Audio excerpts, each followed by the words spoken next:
Things 2 trailer, season 2. Still need to watch season 1. God damn it! Are you drinking Tang? Is that Tang?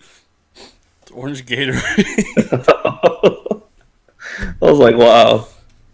You resorted to a new low. One of my favorite lines from that 70s show was Kelso sitting there reading an issue of highlights.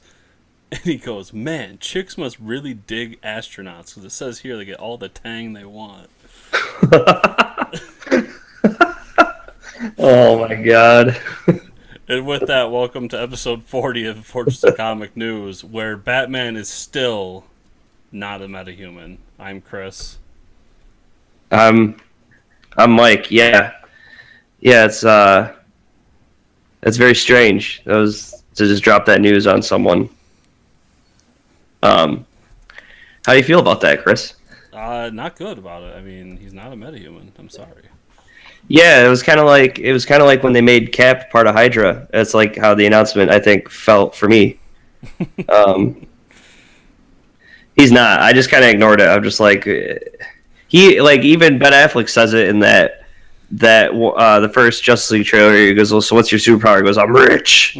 That's the beauty of Batman. Anybody with enough like emotional stress and turmoil and shitty things happening in your life and enough money, those two things put together, you could become Batman.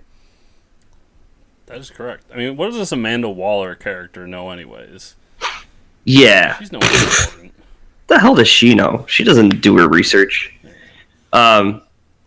Yeah, so this is the podcast where we still believe that Batman is not a metahuman. Yeah. We have so a shit ton to talk about today. So. Yeah, let's just dive right into it. It's been a while. Missed a week. It's been a while. So San Diego Comic-Con happened. We got a lot of awesome trailers. We're gonna go through those really quick. Chris still hasn't watched season 1 of Stranger Things, so we could just like harass him with, I don't know, send him emails or something until he watches it because it's getting really annoying. I do have a really important announcement though. What's the announcement? I finished all of the most recent seasons of the CW shows. Oh man, he did it, everybody. So what do you think of the Flash ending? Hated it, as I hated every Flash ending so far. He was just kind of like, I think my favorite part of the Flash ending, the Flash just kind of trailed off for me. But I think the best part of the Flash ending was when Flash was like, I gotta go now, and Jay Garrick was like, nobody else can be with the Speed Force, and Jay Garrick's kind of like standing in the background, like he hides behind something. Listen, I have expected him to start like walking backwards, like whistling, like he's in the back of the group, like, so you guys got, I gotta go, like you guys got this situation figured out. There's no other speedster. I got this thing I gotta go do. You look like I got this handled. He's like, yeah, I've been trapped in the Speed Force for a while, so I need to go like run some errands. I need to go get my physical done.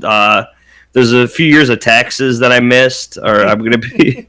I need to go to the IRS, figure that out. So I like Flash as a whole, but like I have the same argument as I do with the comic, as I'm sick of speedsters. Yeah. So hopefully next season isn't gonna be another speedster, or else I might just turn it off. But I do really like it. So. Yeah, so speaking of trailers, they showed the CW trailers at San Diego Comic-Con, and I really wasn't. It was just like 4 minutes of like talking. Obviously they wouldn't show all the cool moments because that's what gets you to watch the show. So, nothing really too crazy to mention about that. But what about the reoccurrence of King Shark? Like, you must have loved that. Oh yeah, when King Shark showed up, I was so especially. They're like, oh, so who's guarding the super secret device that Amanda Waller has? Oh, why would it not be King Shark? It was made even better by the fact that Captain Cold was in that episode as well. Yeah, and he knows how that sharks get sleepy in cold weather. Yeah. Who cares? I don't even question it. I don't even care. Find every way to bring Wentworth Miller back to that show. Yeah, he's fantastic. So yeah, those trailers dropped. Stranger Things 2 trailer looks crazy. There's a lot of stuff happening. It starts off with them in an arcade, and they're just being nerds like they are, and the scale of this time is, it looks like we're gonna get another look at, or more of the other side, with like the upside down, or whatever they call it. But yeah, it looks really good. Couple indie film trailers dropped. One's for this little film called Justice League. The other is, it hasn't officially dropped, but I just made Chris watch it, and I'm pretty sure he's glad I brought it to his attention. Was the Infinity War trailer. So let's talk about, because Marvel just can't let, they have D23, that they can release everything there, but they didn't, and they waited for Justice League to drop, and then they're like, no, we're not going to have any of this. So they dropped that, and they dropped the Thor trailer. The Thor trailers are good. It looks good, just like the first one. So Justice League. Let's talk about Justice League. We got a 4-minute trailer for Justice League. That's like the beginning of the movie. Everybody's really excited. They didn't spoil or they didn't spoil whether Superman's coming back or not. I'm loving this. Like, I'm really glad that they're like, wow, we could really milk this until the movie comes out. And so there's some things about this trailer. If you notice, they did a rendition of like the Man of Steel Superman theme. It like halfway it starts picking up, and someone said it really well on the internet somewhere on the internet. I don't know where, but they said that the movie, you could feel the hope of Superman in the trailer without him being in the trailer. Like it, and, they talk about him like, oh, he did good work and blah blah blah. So we need to assemble a team, and then what's his name shows up. I can't think of his name. The big bad guy. Oh, Steppenwolf. Steppenwolf shows up. He looks pretty badass. We get some cool interactions here. We get to see Cyborg hacking the Batcrawler, which is pretty neat. Mm-hmm. And I don't know if it's like because he's hacked into the machine, but he doesn't show like any emotion at all. That was pretty cool. We get to see the scene where Commissioner Gordon turns around and like he goes to ask him a question and everybody disappears.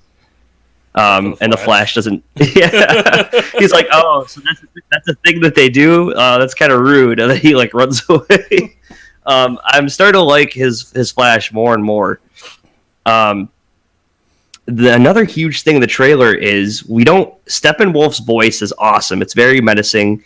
And he shows up and he goes, "No lanterns, or no protectors here. No lanterns, no Kryptonians." So it's like we don't have a lantern yet. But everybody noticed that, obviously. Oh, yeah. So what I want to happen, this is what I want to happen. So whatever happens in this movie, whether it's good or bad, the after credits scene has to be like Abin Sur in his ship flying to Earth, and his ship gets hit or something, crash lands, and that's the after credits scene. Yeah, by like some debris from the fight or. Yeah, like Superman throws a fucking rock into the space. Like, they're like, Superman, throw the bomb in space. All the civilians will be saved. And he's like, he throws it in space, and Abin Sur's just flying by, like, gonna be the new protector of Earth. It just blows up. Like, what is that? I'm in space. Why is there something blowing up in space? Just let us write the movie. Or like he hits a Bruce Wayne satellite and Batman's like, not again. God damn it, I keep putting those satellites up there. Why do people keep destroying them? Listen, Clark, I have these satellites up for a reason. Hey, could you try to like hit the LexCorp one maybe? Like, yeah. Or they'll just flash back to the Man of Steel fight and just be like, yeah, the reason his ship crash landed is because Zod and Superman are fighting. Like they punch each other through the ship, don't even realize there's a guy in the ship flying it. But anyways, I was really excited for the trailer. 4 minutes, it didn't reveal like anything, and then at the end we see Alfred saying he said he would show up, so I'm guessing he's talking about Batman, and he's waiting for someone. And we see the red hint of something on the person's shoulder. Now, what could be red? We already know it's not going to be John Johns. It's not going to be Martian Manhunter. but it could be either Superman or the Flash. I think they want you to think it's Superman, but I really think it's the Flash. And I'll tell you why I think it's the Flash. You want to know why, Chris? Why I think it's the Flash? Okay. If you ever read the original script for George Miller's Justice League, which is like 100-something pages, it's a really good script. I read it because I was thinking to myself, oh, we'll never get a Justice League movie, so this is the closest thing I'll get. Which, so I read by the way, DC turned that into a comic. Yeah, it's a really good script. But at the end of the script, there's a whole thing with Flash sacrificing himself and kissing Iris before he goes and, you know, kills himself to save the world or whatever. But I really think they're going to keep that idea of, like, they lose or either Superman is evil and they can't kill him, and Barry needs to go back in time and warn someone or change someone, or like change something that happens. Because if you remember Batman vs Superman, Flash shows up and he goes, "Oh, am I too soon?" And if you think he's too soon, then he's supposed to travel back in time to a point where it's supposed to be later in the timeline. And then he says, "Find Lois. She's the key." So this is what I think. Steppenwolf kills Lois and makes Superman turn evil, gets him on his side, and then they can't kill Superman because he's like the strongest of all of them. This is my theory. So now, my theory what? Goes along with another piece of news. Oh. Uh-oh. So I also think it's the Flash. Okay. I think this is from like the mid to beginning of the movie. And we've already seen the part where Bruce goes there and, you know, talks to him and throws the thing at him, and he goes, "Oh, you're Bruce Wayne." And then he's like, "I can't do this." And then at some point he goes back in time, which is going to be the Flash movie, which they announced as Flashpoint. Yeah. And him coming back in that scene is him coming back from Flashpoint. That's and that's a pretty big thing we got to talk about. That's a really good. So, like, I think if they did Flashpoint, it would be like him. I think it'd be happening in between him going back in time, like he gets sidetracked, but we don't see it happen in the Justice League movie. And then, like, meanwhile, in Flashpoint, like, he goes there and we don't notice it in our timeline. Something cool like that. So, and it also could be what you're saying, like everything is right, but he goes all the way back and creates Flashpoint, and then come, you know, like there's multiple ways, but I think in some way this is him coming back from Flashpoint. Yeah. Okay, so this is all great stuff. Let's talk about the Infinity War trailer, and then we'll talk about the Flashpoint announcement. Okay. The Infinity War trailer, I got hyped for. It's really it doesn't even need to be anything crazy. It's just, you can tell it's just like a green screen with every Avenger hero, every Marvel superhero, plus Thanos. We finally get to see Thanos. He looks awesome, by the way. Yeah, I don't know. Brolin is everybody's meeting up finally. All three realms of movies. Yeah. So yeah, we start off. They get to the Guardians are there. They get to the point, which I'm assuming is going to be the end of Thor Ragnarok. Yeah. And Thor ends up on their windshield. So that's going to be the moment where Thor meets the Guardians, and then I'm assuming that's going to be their outlet to getting back to Earth and helping the Avengers. Important things we see are the Iron Spider suit. Yeah, that was also at the end of Spider-Man Homecoming. I mean, how else is he going to fight Thanos? Yeah.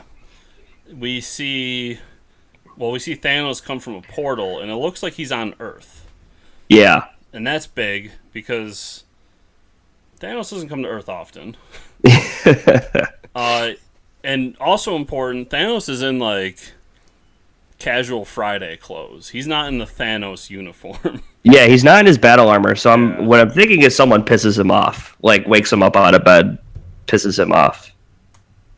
Yeah, something happens. And we see the gauntlet, but it looked like there was missing stones. Yeah. One, I'm pretty sure, was the Tesseract, because they showed Loki holding the Tesseract.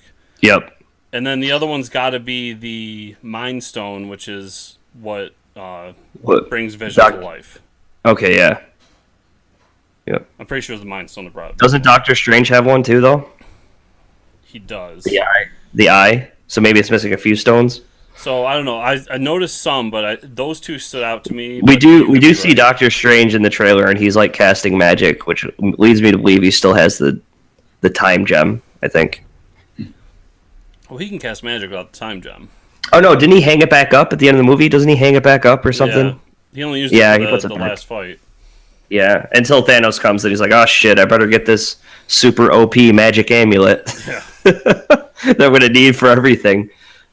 So and we saw yeah. everyone we needed to see. We saw Tony Stark. We saw Steve Rogers, who looks like he's going to be the captain. We saw. I would hope so. It's in his name. Well, okay. Yeah, I know. He's yeah. You're I know. not familiar with Captain America stuff. There's Captain America, and then there's a point Yeah. where he becomes the captain because he's Avengers. protesting the U.S. government, Oh, and he no longer wants to wear the red, white, and blue. So now he's wearing black, red, and Yep. white. okay, makes sense. And he is in this trailer. He's got like his tactical suit on, Yeah, he's got like a black suit on. He's got a beard. Very important. which can't like give all the heroes beards. Obviously, not like Black Widow. Well, if you could give Black Widow a beard, it'd be cool. I love that shit. Like when they gave, like when Superman has a beard at the beginning of Man of Steel, like it reminds you that like, oh yeah, they're just people too. You know, they have to take care of themselves. And so yeah, we saw pretty much everybody in that trailer. I mean, all the Guardians were there. I'm hard pressed to think of anyone we didn't see. Yeah, and I think another big part of the trailer, I mean, not a whole lot was revealed, but we see Thanos grabbing a lot of. There's a lot of people that are in the grip of Thanos's hand. Mm-hmm. So, like, usually, if you're at the point where Thanos has a grip on your head, you're probably dead. That's just my thought behind it. And another thing, I don't think we saw Hawkeye. Pretty sure he's not in the trailer. Like I said, we saw everybody that was important. Oh, okay. I'm just I didn't kidding. hear that part. What am I gonna do? Just shoot your arrow. They're like, they have a scene where like, should we call Hawkeye? And they're like, nah. It's just like we'll need him for this one. Probably just get in the way. Yeah. So it looks awesome. It looks epic as hell. I mean, it's like when you've been reading a book for years, and they're finally like, okay, we announced this awesome, giant-sized annual where everybody's teaming up, and Yeah. it's a big crossover event. And this is huge because a lot of these characters probably won't be coming back after this movie. So, Yeah, what's true. happening after this? And we don't know a whole lot other than we're getting another Spider-Man and Ant-Man the Wasp after this. So, Black Panther at some point. Black Panther is after this, yeah. Yep. Yeah, so it's exciting. Another big thing that we just touched on earlier that was announced at SDCC, San Diego Comic-Con, was the Flashpoint plot is going to be the new Flash movie, which is interesting. If I was doing a Flash movie, I wouldn't jump right into Flash. I'm not mad that they're doing it. Obviously, give me Flashpoint, but I would rather see just a Spider-Man movie where it's like Flash and the Rogues Gallery, Captain Cold, Boomerang, just having fun. And then he discovers that he could travel through time at the end of the movie, and then he's like, "Oh shit, I could save my mom." Yeah, but we'll see where it goes. I know this. I know that Jeffrey Dean Morgan posted, who plays Thomas Wayne in the Batman movie, Batman versus Superman. If anybody doesn't know Flashpoint, Thomas Wayne is Batman in that universe. So what happens is Bruce gets killed instead of the parents. The mother becomes Joker. The father becomes Batman. And not a good Batman. Like, he's a Batman that shoots people with guns and is super alcoholic and stuff. But he Instagrammed a photo that someone drew of him as Flashpoint Batman. Yeah. So, Which was awesome. My two things here. First, yeah, Jeffrey D. Morgan, Batman, that better happen. Yeah. Two, this, like you said, I'm not against this per se, but this goes with my whole point for the whole DCU is, they're rushing into the second or third movie. So Yeah. I'm kind of with you. I wish there was a Flash movie that was just like, I mean, not necessarily the origin, but just something that was just him against the Rogues or whatever. I think we're getting his origin in Justice League is what it looks like. Yeah, and then go into Flashpoint, or make Flashpoint like the big turning point for DC. You know what I want? Well, they have to. He has to know. He has. From what I understand, he must know something about the Speed Force because when Bruce says, "Oh, you can run fast," he goes, "It's a little more complicated than that." He knows something else about the Speed Force. Whether he knows he can travel back in time or not is something he might discover in Justice League and be like, "Oh shit! Now I can go save my mom. Let me go try to do that really quick." Yeah. I don't know. Either way, there's a lot of good stuff being announced. It's all exciting. So there was one more thing I forgot to put on notes that just popped in my head. Yeah. And it goes back to Infinity War, actually. They also announced some information about Captain Marvel, and that it's going to take place in the 90s. Oh. Nick Fury will be in the movie. Oh. He will have 2 eyes. No way. Yeah. Oh, man. And it centers around the Skrulls. So... The who? Oh, the Skrulls. Skrulls. Yeah. So there's a lot of talk going around that this could be the beginning of what the next section of Marvel cinematic movies are going to be about, which is Secret Invasion.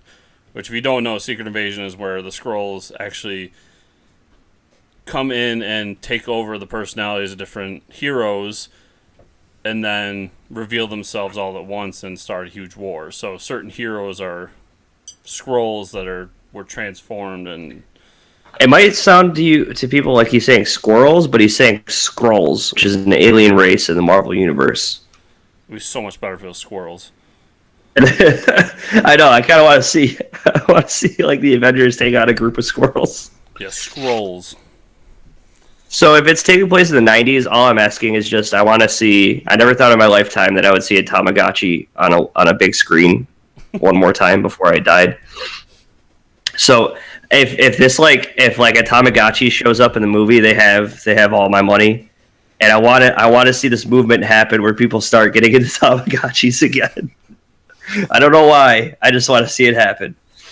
I guess Pokemon Go is kind of like the new Tamagotchi, though. So I was gonna say, I don't know if you remember, but when they re-released Pokemon Silver and Gold for the Yeah. DS, it came with a little Tamagotchi.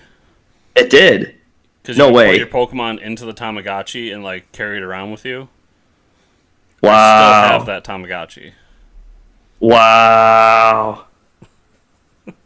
Okay. Anyways, this is not a Tamagotchi podcast, but I don't know why. They just made me the happiest person when I was a kid. All right, let's start getting through the actual notes because I just tagged all these notes on the top here. We haven't even started this list. Okay. Well, that's sad. Okay. Well, sad news. George Romero has passed away. Well, this was like last month, I think now. It was 2 weeks ago. 2 weeks ago. He was 77, died from lung cancer. Did not know he had lung cancer. Obviously, it's very sad. He's the master of horror. And some would say that the initiator for all this zombie madness. Those who would say otherwise would be wrong because he is the first person to create the modern zombie. Yeah, the modern day zombie. Night of the Living Dead is that, and if you're I know all you skeptics out there are like, well, Jesus was a zombie. It's like, no, okay, just let him have this one. But he was resurrected. Okay, yes, and the definition of zombie, yeah, he was one. But when you think about it, like the term zombie and all that stuff, just let him have this one, okay? Like, write down Jesus zombie, and I gotta tell you something after the show. Okay, I will. Noted. Writing it down. Anyone who's a Walking Dead fan has probably heard the story where Kirkman, when he first created the show, the comic, his whole theory behind it was, I love these zombie movies, especially Romero-style zombies. Very important. Yeah. But I always wanted to know what happened after the movie. So, I mean, he's the fulcrum point of everything that we have today in terms of yeah, so you can basically thank him for The Walking Dead. Yeah. Yeah, I think Kirkman released a few people released statements after that. Yeah.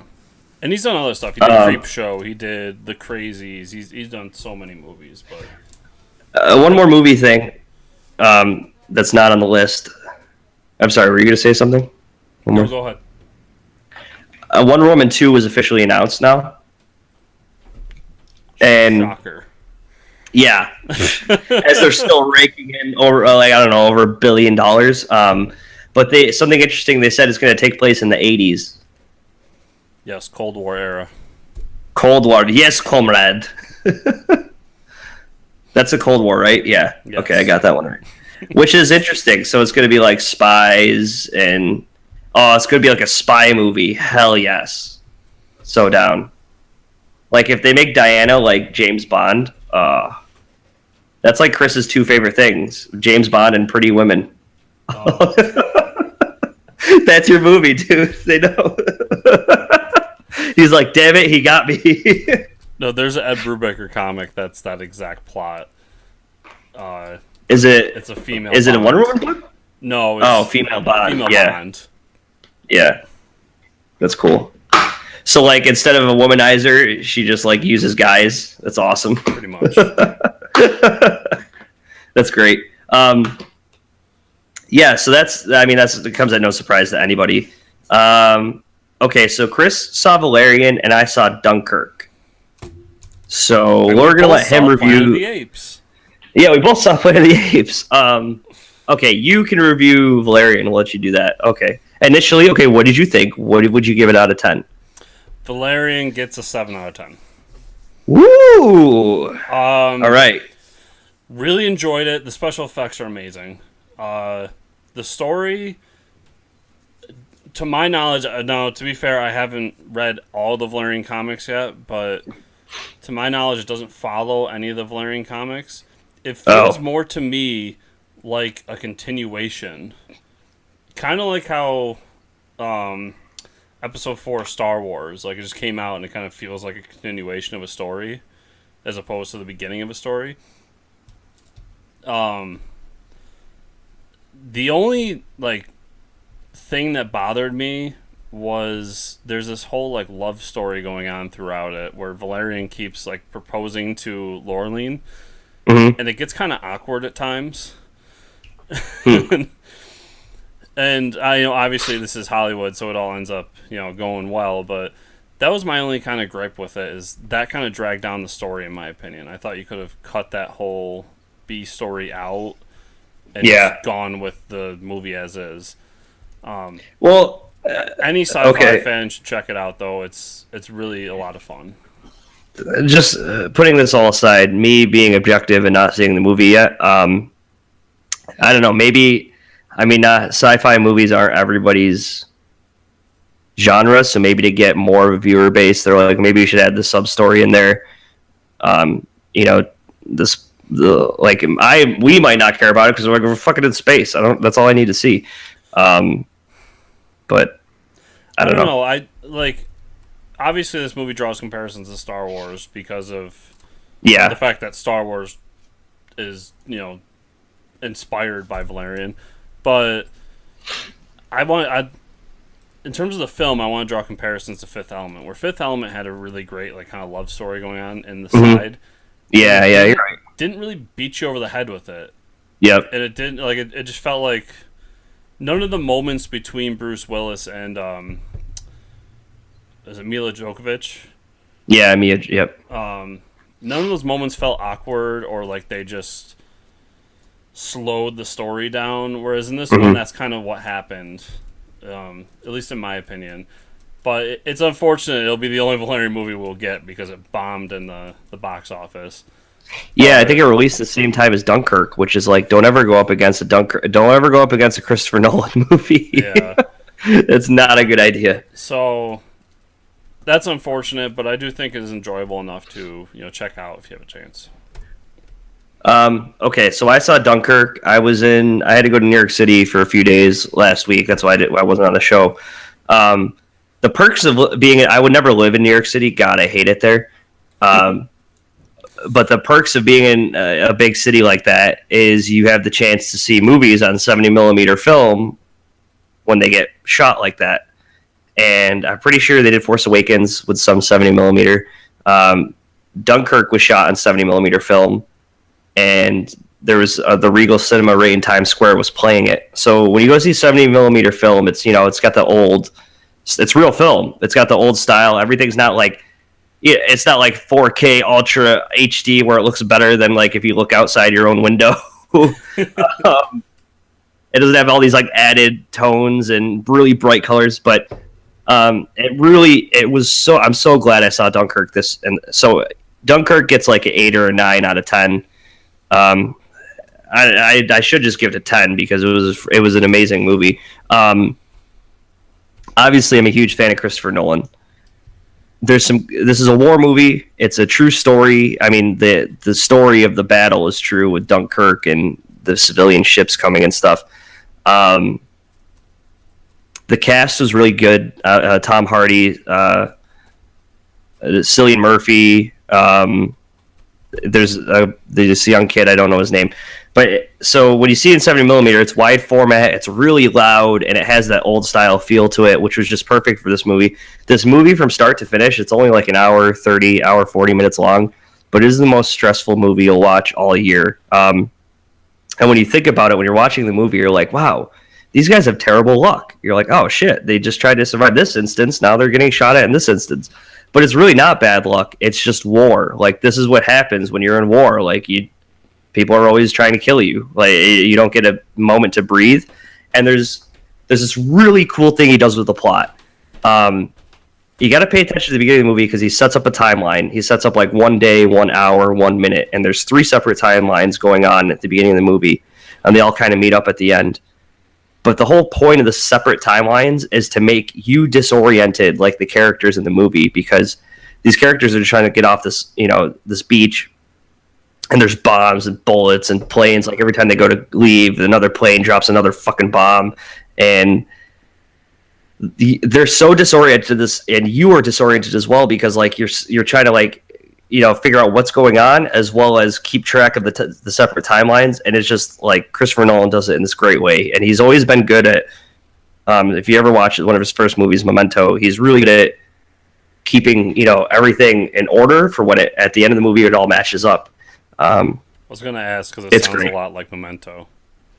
Yeah, Memento, he does it in Interstellar. Obviously, he messes with time. He does it in Inception. He messes it with like time as well, exponentially as you go further down. But so it's awesome. I recommend any Christopher Nolan fan go see it. Any war movie, it's just a good movie. I didn't know I wanted this good war movie for the summer, but it was awesome. It was,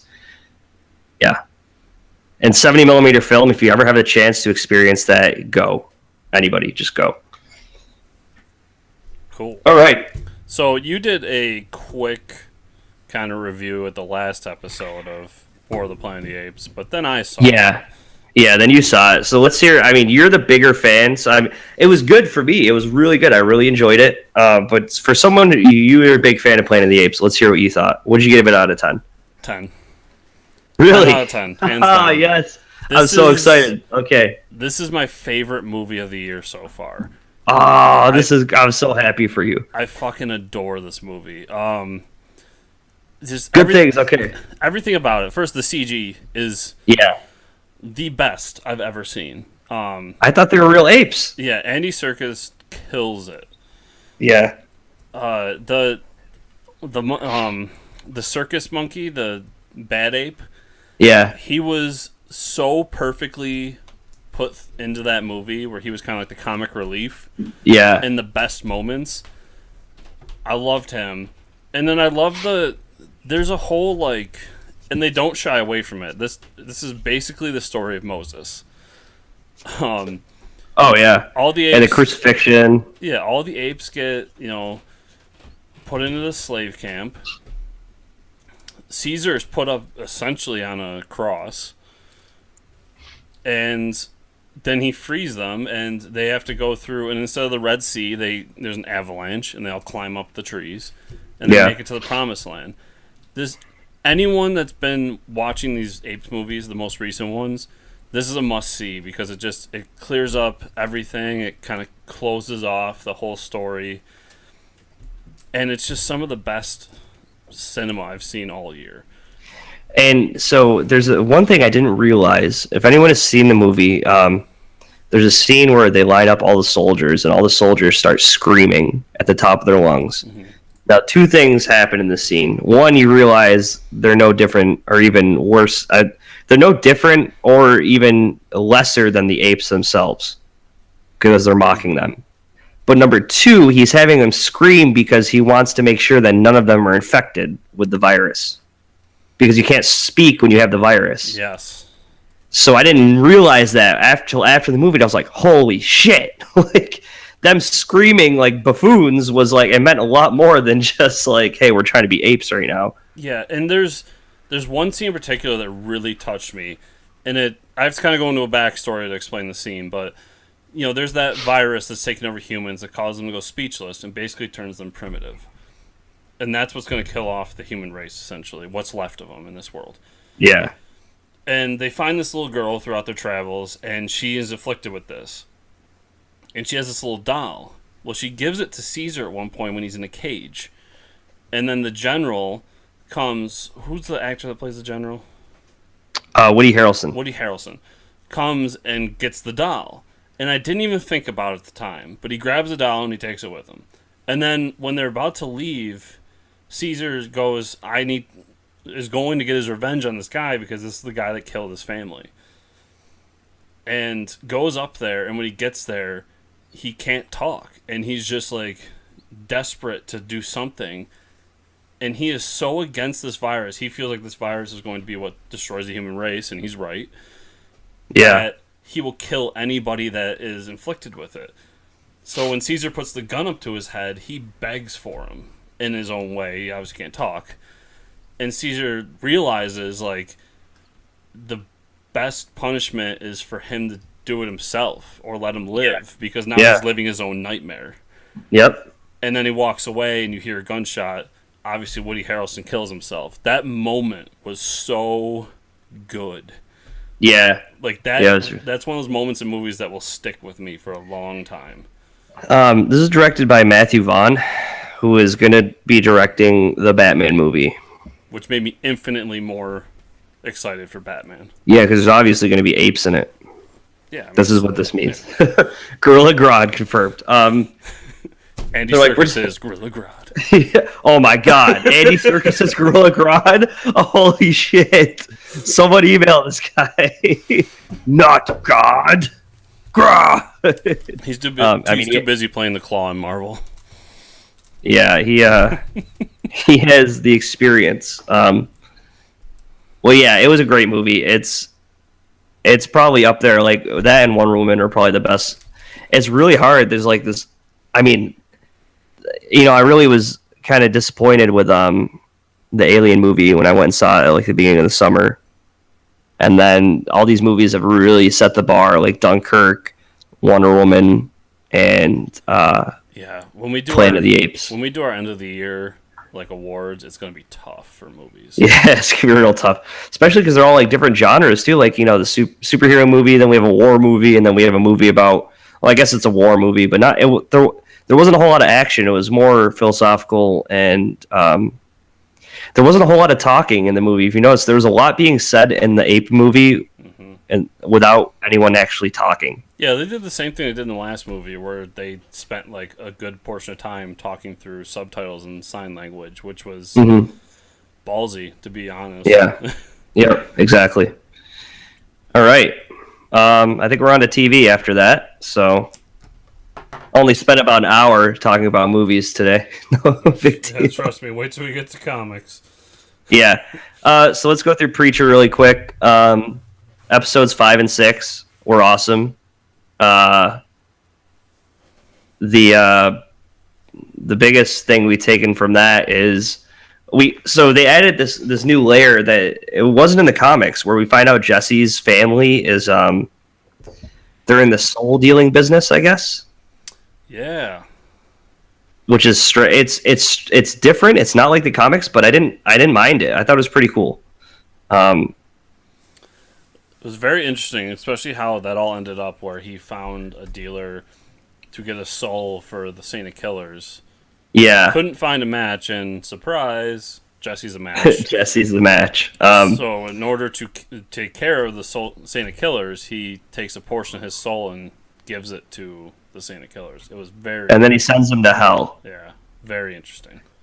Which, the Saint of Killers is going down to hell. He's not going to be happy. I also, at this episode, realized it was one of those moments, it's what I call a Breaking Bad moment, where the first season I was kind of so-so on, but these things that have happened have made the first season better, because now I know that what was going on with the Saint of Killers that whole time is he was going through his own personal hell. Yeah, exactly. And it just kind of clicked with me in this episode. Like, oh yeah, that's what was going on that whole time. Yeah, yep. It's pretty awesome. Yeah. And he's already been there before, so he might know how to escape or something like that. The episode before it, they did the whole thing where we meet the guy that Tulip is married to. Yes. And Jesse kind of raids the place, beats the crap out of all the guys. It was a good episode. These last two episodes are really good. This season's been great. I mean, it's just consistently good. All the stuff that's happening is really good. And I think we're going to get more to... Or he goes to... No, he doesn't send the Saint of Killers to hell. He starts thinking about what his family... he had that flashback, and then we heard that sound of something being, like, lowered into the water. And then he throws him in the truck and drives the truck into the lake. Yeah. So we haven't seen the Saint of Killers dead yet. And I'm pretty sure that's... I don't think he is dead. He's going to get out. Somehow. Yeah, I think he's going to be trapped for a future... Yeah. Because it seems to me like that truck was supposed to be airtight. Yeah. And I don't know if you could just kill him like that. Yeah. I also really liked in the episode the reveal that the guy that they've been staying with in New Orleans was Cassidy's son. Yeah, that was crazy. Like, I really didn't understand what was going on there. And then he told it, he's my son, blah, blah, blah. And I'm like, oh, yeah, because he doesn't really age. So... Yeah, which is interesting because that means that that gene doesn't transfer from father to son. Yeah, and I really hope we get to see Cassidy in like his origin, where he's in the army and stuff. I hope that comes into play like next season. Hopefully, at some point we start to see his origin, like how sad his story is. But yeah, those shows have been really good. Okay, let's talk comics, the heart and soul of this podcast. We're gonna skip over Batman 66. Oh, I'm sorry. I didn't... Okay, we usually do it at the end. Yeah, I see it here. Batman 66. Chris finally caught up in the episodes. Episodes 5 and 6? We got the Joker. No. Yeah, the Joker. So, basically, the Joker... he gets defeated by the Batman, and he decides, if I build my own utility belt to counter the utility belt of Batman, I can beat the Batman. Which is genius. Yeah, I don't know. I don't know if he's ever thought of this. Like, why has no one else done this? Yeah. Cesar Romero just going crazy, as he usually does in these episodes. He's so good. And the fact that he refuses to shave his mustache while they paint over it is just even better. The puns in this episode are at another level. I can't think of any. None of them come to mind. None of them come to mind, but I just remember watching it, and like every other sentence was a pun. It was unreal. Yeah. I think that's why I can't remember any of them, because there were so many. Yeah, there's so many. They must have had the most fun writing this show, because they're like, oh, we could put one here, we could put one here. Yeah, that's probably cheesy, but like this show is cheesy, so it's like, it's great. And I love Joker's escape from prison. Like, it's so ridiculous. Oh my god, yeah. So they're playing baseball, and one of the baseballs he throws, and the weirdest part about it is like they let Joker. They leave him in his prison uniform, but he still has like green hair and makeup on. Like they like still give him makeup while he's in prison to like put all that stuff on. Yeah, but he like throws a smoke bomb, and then like they pan the camera over there, and there's this giant spring. Yeah. And like when they're doing the recap is the best part of the last episode when they go to the next episode, because it's like the guy like doesn't do complete sentences, and he's like, Joker sprung a leak, and it like shows a spring, and it's like, what? That doesn't. You don't tell me what like they show you a picture, they like a comment that has nothing to do with what happened. Yeah, and my favorite part of that whole scene was the fact that the catcher, like they showed a few pitches, they're using a normal ball, and that catcher, in the least obvious way possible, just kind of like reaches into his mitt or his chest plate and like pulls it out and is like looking around as he's doing it, and it's like you can be more obvious to get a sign on your back. Like, why is the commissioner of Gotham Police watching an inmate baseball game? They got money on the line, man. Oh my god, yeah. There's some other shit going on where they're dealing money behind the scenes. And it's corrupt Gotham Police. Unfortunately for this episode, not a whole lot of bat utility belt use. Ironically, no, I know. Yeah, I was like waiting for like a huge fight between like utility belts, but like they had the idea and then they just didn't do anything with it. So that leaves our bat gadget of the week to be the bat smoke bomb, because it's really the only gadget of the week. Yep. But still, it's still a pretty useful one. One of Batman's favorites. Yes.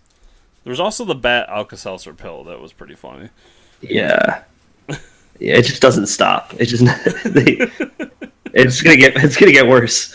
All right, so now we can talk comics. Okay, comics. Some great things announced at San Diego Comic-Con. Yeah, let's start with DC news. All right, Neil Adams is going to be doing a Dead Man comic, which is pretty neat. Did they announce if it's going to be a miniseries or not yet? I think it's like a 6-issue. Yeah, they had it for a while. They were doing this like 4-issue miniseries. They're like not giving him his own. They're like easing into giving him his own book. I feel like they keep doing longer miniseries than. Well, I feel like Neil Adams is a very niche crowd. Like, there's some hardcore DC guys that love Neil Adams, and his old work deserves the respect it gets. But I think nowadays he doesn't demand the attention that like someone like Grant Morrison would get, or Jeff Johns. So I think it's smart. Like, give him a little series, let him do his thing. Like, he can stay and do what he wants. And he's still part of the DC family. And we're going to sell some because there's people out there that want this. Obviously, there's enough people where he's going to get books. But putting him on ongoing might be risky. Yeah. Yeah, I think the fact they probably can't keep Neil Adams on the ongoing. That's the other thing. He might not want to do ongoings. Yeah. Grant Morrison announces Arkham Asylum 2, which is crazy. Did not know that was coming. Arkham Asylum is a really good. I guess it's a Batman book, but it's mostly a Joker book that he wrote. And it's almost like the writings of like a madman, which is what you would expect. So this is one of my big holes in comics. I've never read Arkham Asylum. It's really good. I mean, it's not one of the holy grails, but I mean, obviously for Grant Morrison, it's good. It's just like he puts out that consistent, and I think he releases it as a trade form, which is where he really does a lot better than single issues. I remember in an interview him saying that he still makes like a ton of money off that trade. Really? Yeah, like people still buy it to this day. It's probably one of the top. I mean, it's one of the top up there for. It's different, and I think the fact that it probably sells a lot. I think the Joker is on the cover of it. It's really Joker heavy. People love them some Joker. That's the next one I'm excited for. Yes. So Frank Miller and John Romita Jr. are doing Superman Year One.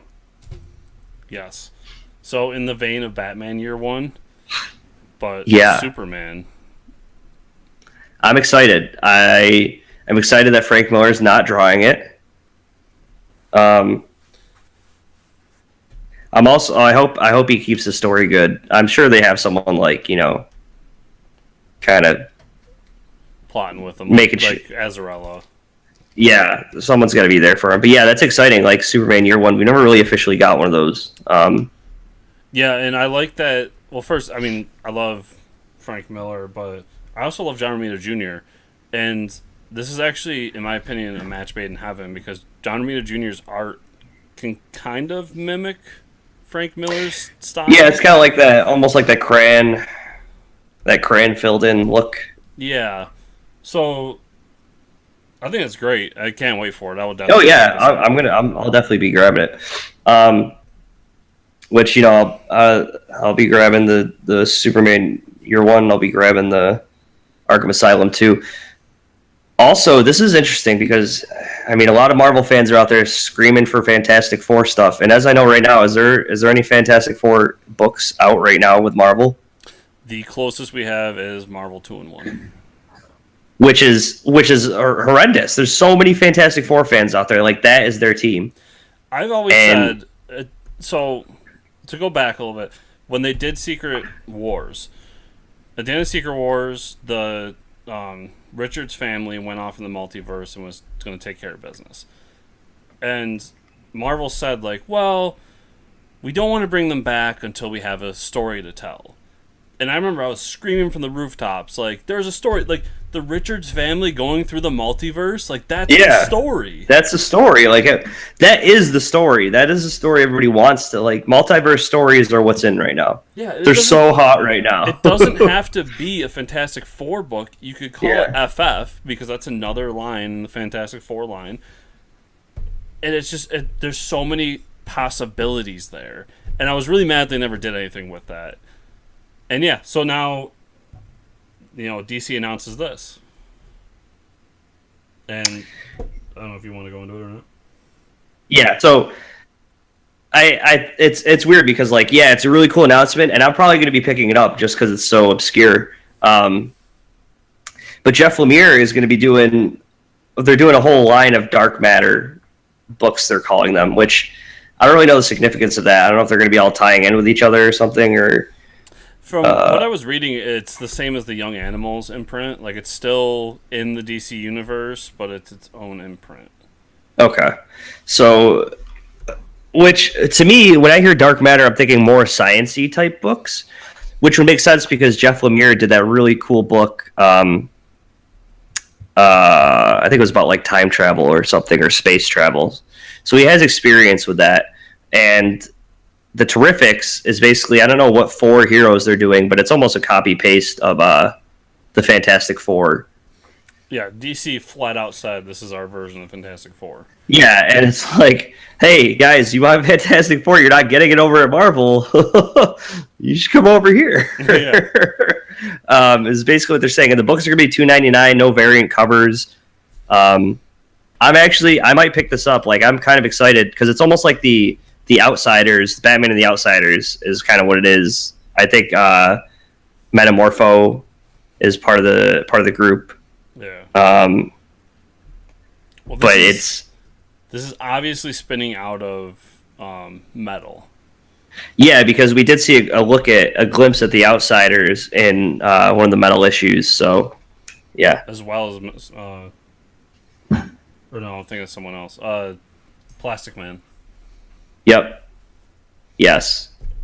So we'll see. I will probably check this out at least as well. The only thing that concerns me here, and I want to voice my concern here, is so at San Diego this year, Jeff Lemire came out and said, like, I forget the exact context of it. Someone asked him a question, and he said that you don't want to work at Marvel right now. That, Marvel's doing this, Marvel's doing that. So this is why he's leaving Marvel. And people are taking that and be like, oh, look what's happened at Marvel. If we want to rewind back to New 52, Jeff Lemire left New 52. Yeah. And he said, well, DC's not letting us do our stories, not letting us do this, not letting us do that. You don't want to work for DC. He's starting to develop a pretty soon nobody's going to want to work with Jeff Lemire is what's going to happen. So I am concerned as how long he sticks on this book and what he really has plotted out. Because it seems like he does, like, a year or so, and then he's just like, I don't like working here anymore. Fuck this, and leaves. Yeah. We'll see. But yeah, I'll probably pick up the book just to... Yeah. So after all of that, we get into the Marvel news. Marvel stuff. Here you go. Here you go. Mark Waid. Mark Waid is back on Captain America. Yes, he is, with number 695. And not only is Mark Waid back on Captain America, he's bringing along Chris Samney, which Is that the original artist? No, Chris From Samney oh, is the artist he's been working with recently. So they did the Daredevil run together, and they most recently did a Black Widow run together. nice.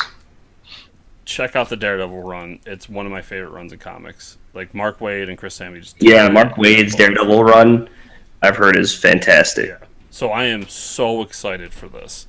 And this, because the story here is going to be that Captain America Steve Rogers is going to be going across the United States trying to get back to his roots. And Is he like driving like a convertible with like aviators? Oh, he better.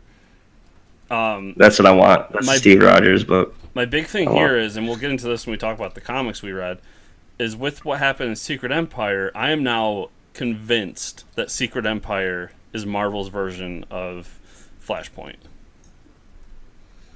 yeah.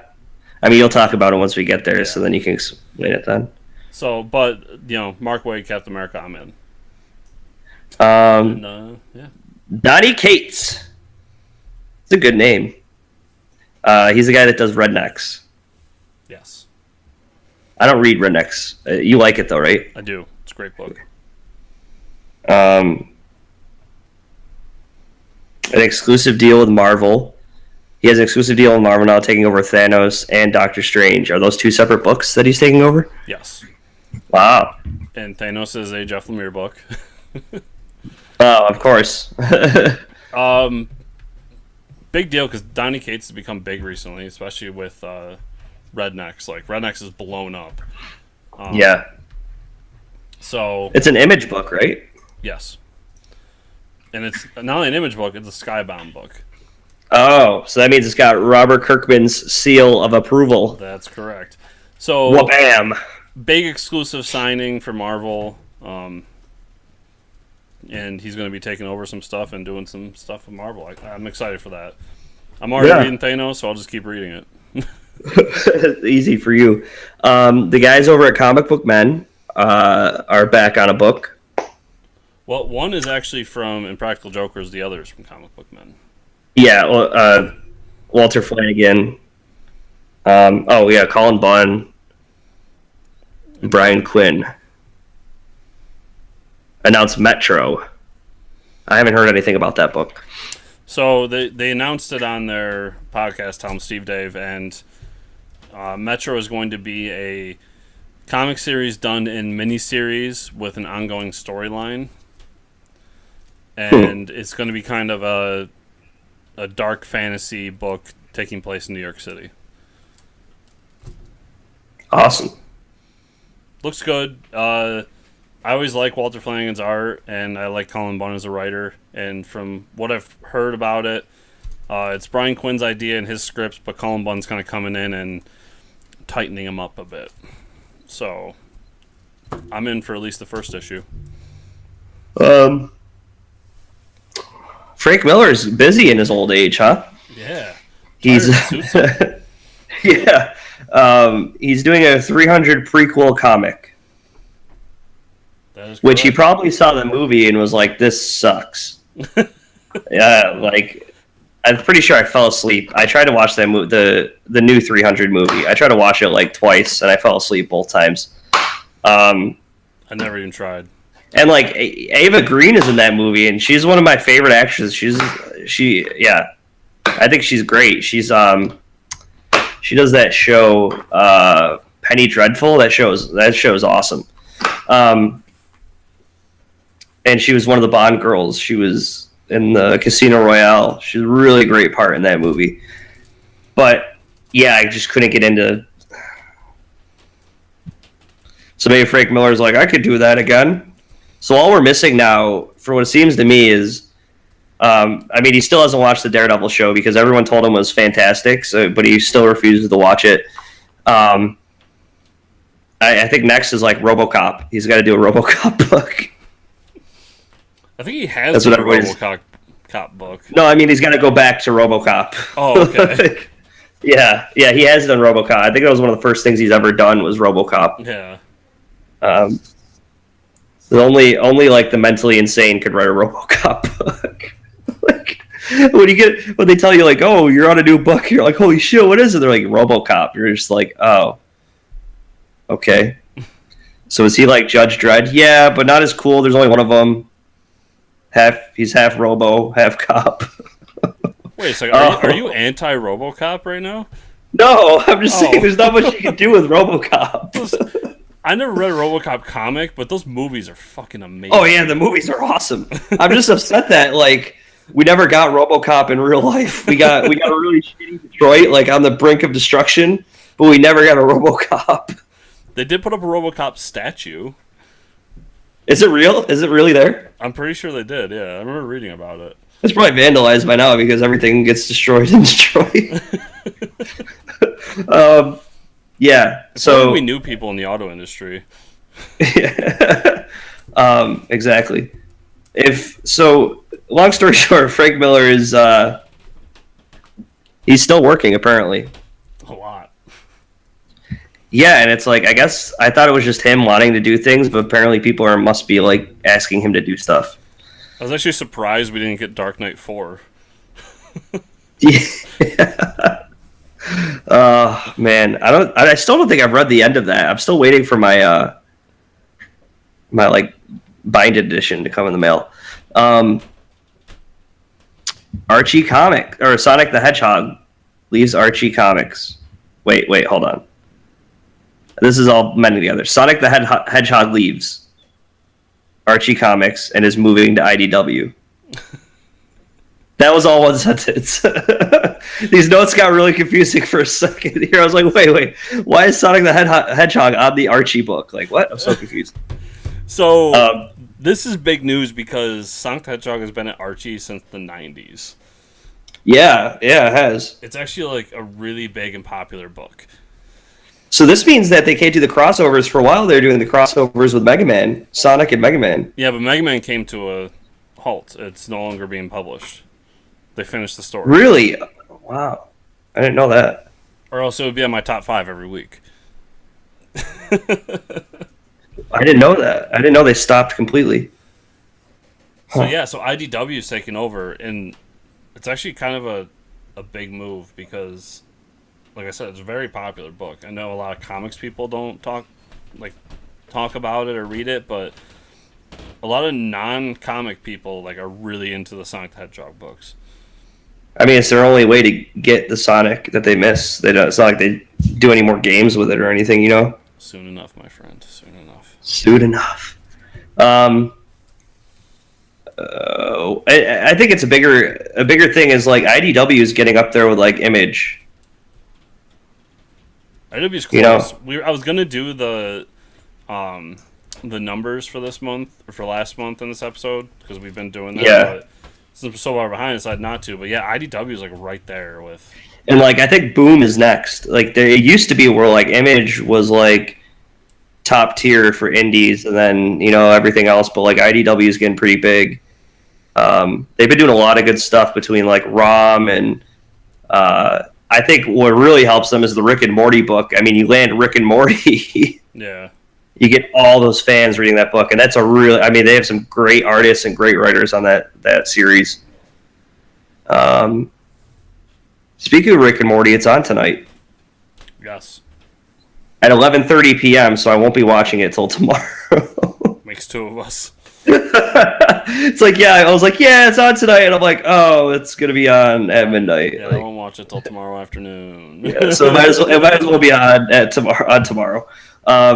Walking Dead. So Kirkman announced that he has an ending to Walking Dead. Yes. Supposedly he's had an ending for a while. But and Image is like, you can't end it. We're still making money off this damn book. But Kirkman even said he's just getting harder and harder to write this book. So he's kind of making his way to the end. So I have a feeling that once Invincible is done, we might get another year or two, and then he's going to do the end of Walking Dead storyline. Yeah. And I will finally be correct, and Rick will die. Yeah. I mean, you can only do so much to one man without saying he's finally dead. Yeah. All right. Comics we've read. Let me reach back here to my big old pile. I actually have them at the ready, so I can flip through them like Chris does, like he's reading you all a story. There was one book I haven't got to yet, and it's like my favorite book. Well, actually, I guess I'll go first. Okay.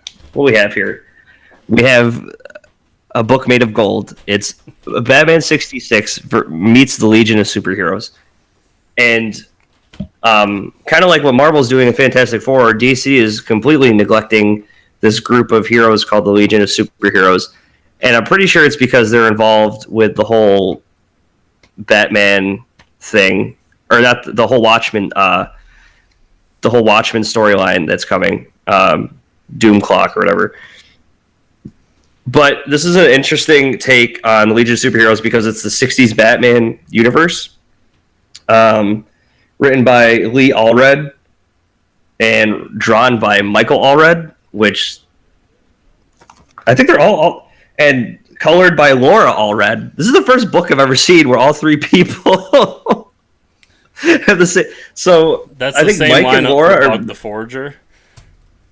Is it the same lineup? Yeah. Oh man, then that has to be the best. Like, this is the most fun I've had reading a comic in a while. That's what I'm going to say about this book. It's so great. Obviously, it's 60s Batman, so there's all these puns. The art is fantastic, but we get to see like the Legion of Superheroes basically come to the 60s Batman world because they're like, Robin, you're so great. Like, oh, we've heard about you in the future. Like, you're so dreamy. And like they get in a fight, and they're like, "So what are your powers?" He's like, "I don't have any powers." And then they start like going through all the Robins throughout the ages. So let me just list these really quick for you. This is probably the best part of the book for me. They kind of like start listing out alternate universe Robins. It was just very strange to see for a 60s Batman book. But they said no powers. Are you sure? And they said, "What about Giant Robin, Zebra Robin, Owlman Robin?" Owlman Robin? I was like, oh my god, no way. For those of you who don't know, Owlman is one of my favorite characters. He's the Earth 3 version of Batman, and he's called Owlman. Because if you think about it, what eats bats? Owls do. Giant Turtle Olsen, and so like they show all these like Robin in a zebra costume, and they show like this giant scaly mermaid Robin. It's really messed up. Like, yeah, it's so that's how ridiculous this book is. It is so good. All right, so that one's done. Invincible. Love them. Invincible. I got that one. Invincible, part 6 of 12, number 138. Obviously written by Robert Kirkman, drawn by the fantastic Ryan Otley. So you have that with you right now? Yeah. Some great pages like this. A lot of splash covers things going on. Great fight sequence in the beginning. Great fight scenes. And a lot of people say, "Oh, awesome, great splash covers." A lot of people are like, these fight scenes, like, this is just Kirkman being lazy. I don't think that at all. Invincible has always been like a book where the fight scenes are just, there's so much going on in the pages that you don't even need words for it. So Robot is down on Earth, and he's like taking all the Vulturemite families for some reason, while everybody's fighting outside of Earth. They're fighting Thrag. Big takeaway from this book, spoilers. Mark's dad finally dies. Omni-Man is dead. Omni-Man died. 138 issues with him. I don't think he's dead, though. Kirkman is one to... Adam Eve has been watching this whole fight, this whole issue, and she gets like this look of uncertainty on her face. He doesn't just die, though. He gets like ripped apart, which is pretty awesome. But I really think Eve is going to come and save him, kind of like she reconstructed herself, because she has enough time to re-atomize people. That's what I think is going to happen. What do you think? 100%. He's coming back. Okay. Jupiter's Legacy, number 2, issue 5. Not gonna lie, it's been like 6 or 7 months since issue 4 came out. Which, if there's any pattern from Mark Miller, that means the next issue probably won't come out till next year. He kind of did this with Kick-Ass. But this book is fantastic. This is the... I actually know he says it in the back of the... Do you read Jupiter's Legacy? Yeah, this came out a while ago. Oh, did it? A couple weeks? Like a month ago. But still, like they're like the space in between issue 4 and 5. Yeah, it was ridiculous. Yeah, so Frank Quitely is one of my favorite artists. I finally got the book. It wasn't on my pull list anymore because I think I thought it was done. But the big thing here is, there's some awesome scenes, but the Jupiter's Requiem comes out in 2019 is what Miller announced. Whether it's actually going to come out in 2019, I think he just set 2019 to cover his ass because he's like, there's no way I'm getting it done in 2018. Quiley's working on a bunch of DC stuff, so. Is he? Oh, yeah. What is he working on? He's on Doomsday Clock. Mark Miller is? Quitely.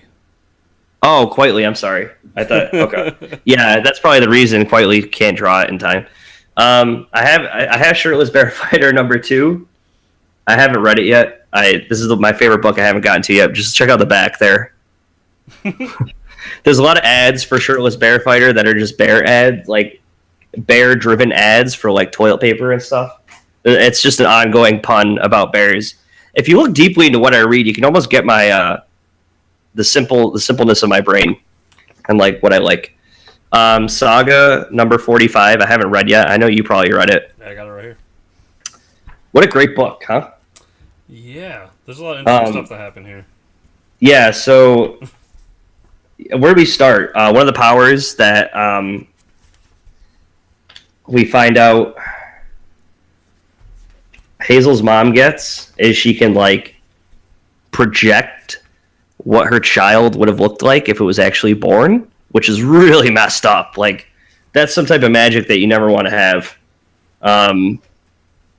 It's so like basically they're walking around and they like have a projection of their son grown up flying around, and it doesn't like the person doesn't realize that they're dead, but apparently it has even though she doesn't notice it, it puts her in cardiac arrest. Like it has a lot of strain on her body. While that's going on, we find out these like ranchers, they're still on the abortion planet, and these ranchers mention something like, oh, if they're going to the outskirts, that's where the monsters live. And we find this really crazy monster at the end of the book when they finally reach it, because they still need to get the abortion, but they won't do the abortion because it's so late in the pregnancy for the mom, even though that they know the baby's already dead. But this is like the character we get to see at the end. That's it's a little disturbing. It's like a big bad wolf with 6 boobs and like bloody hands. Definitely a sketchy character that you do not want to have operate on you. Just a tiny bit sketchy. Okay, we're getting through the thick of it here, Chris. Superman #27. The family goes on a road trip together. Have you read this one? I'm no longer reading Superman. Oh, well, I need to announce that Tomasi is still on it. Are you serious? Yeah, so that was another thing I was surprised by. I thought he was leaving the book because he didn't write the last one. That's what I thought. He's back, so you need to pick this book up. The look of surprise on Chris's face. I'm so yeah, mad I was now. surprised. I kept on. I told you I was going to stay on for 2 or 3 issues, and then I noticed it was Tomasi. There's a really good issue. Tomasi is so good at doing these one-shot stories. What happens is they go on a road trip together because it's like, I think it's the 4th of July. So they do all these landmarks that are relevant to, U.S. history. And then they end up outside this diner and they find like a war veteran. And what they do is they buy him dinner and they sit and talk with him for a little bit. And then like, that's how the story ends. It's a really good book. Okay. Chris is upset that he's I'm really not. mad now, yeah. I know, I can tell. All-Star Batman, I'm behind. number on that. 12. You're not? I'm behind on it. Oh, okay. This is just a really good book. We get to see, I think All-Star Batman, we just get to see more and more villains. This book, we get to see Penguin. We also get to see Black Mask. And Black it's Mask? just fleshing out. Yeah, it's just fleshing out the story of and it talks about like, yeah, so they're in a really bad situation. I don't want to spoil it for you, but then the second story continues, which is still kind of flat for me. It's like he's in Russia. It almost reminds me of the side story they were doing for Arrow. Yeah. I didn't ask you this. You're caught up in Arrow, so how did you feel about Dolph Lundgren? The Dolph on Arrow. It's awesome. I was fine about it. Yeah, it was funny. But... You need to retire, Dolph. Outcast number 29. I can't believe we're 29 issues in. Basically, they're still using kung fu on Outcast, which is like if you wanted me to keep like reading this book, that's all I wanted was like beating down demon people. It's really good. So we find out there's more people that are like the Outcast that can help fight off the Outcast, and that's basically it. And now we're seeing like this society of the evil people like starting to group up and start to worry about what they're doing. And that's all I got. Cool. I got a couple. I got Rom versus the Transformers, number 1. Oh man. Is it just robots fighting robots? Rom is not a robot, okay? I'm sorry, yeah. Racist. So this is the backstory of the hell was her name?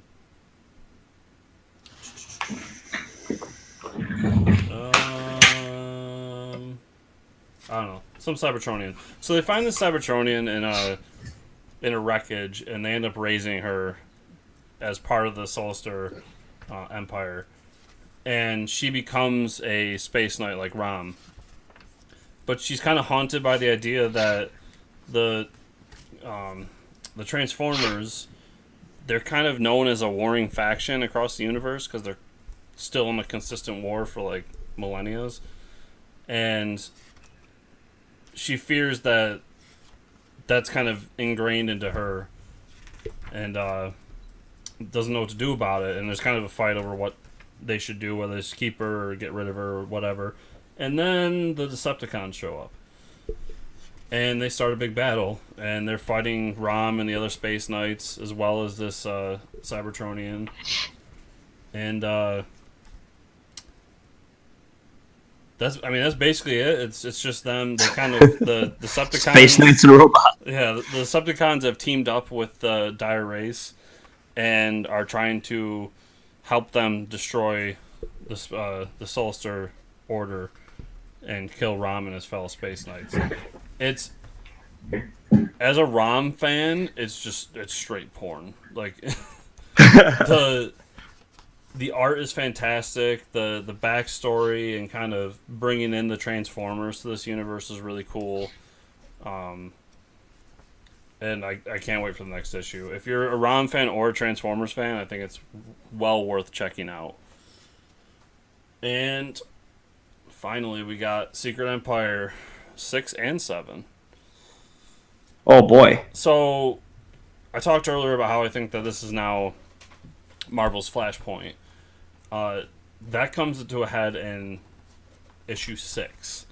So, we don't really know what's going on in this like separate universe where there's this random Steve Rogers and Red Skull that are doing things. But something's going on because that Steve Rogers is in issue 7. He gets away from Red Skull and is leaving. But while that's going on in the Dark Matter Zone, New York City, Dagger's having a hard time because she's basically the only source of light in all of New York City. And obviously you can only do that for so long. And while that's going on, Daredevil finds out that Wilson Fisk is actually helping people throughout New York City, but is a little sketched out by it. And outside of that, we have the rest of the United States. So all of the champions are kind of sick of what Black Widow is doing, and Black Widow is basically keeping them out of her plans because she wants to kill Steve Rogers. And Miles Morales is trying to stay with her and, you know, keep them together. but everyone's kind of sketched out as to what she's doing. And it all kind of comes to a head here because while that section of the Marvel Universe, which is Black Widow and the Champions, is doing what they're doing, the rest of the heroes that are against Steve Rogers are in their kind of private area doing their thing when they're attacked by Hydra. And, oh no! Steve Rogers pulls out his secret weapon, which is Bruce Banner. Oh, pulls him out of his pocket. Yeah. So that's going on, and Bruce Banner's getting ready and turning into the Hulk, and we find out that Scott Lang, Ant-Man, was actually a mole for Steve Rogers. And the reason he was a mole for Steve Rogers is because they have his daughter.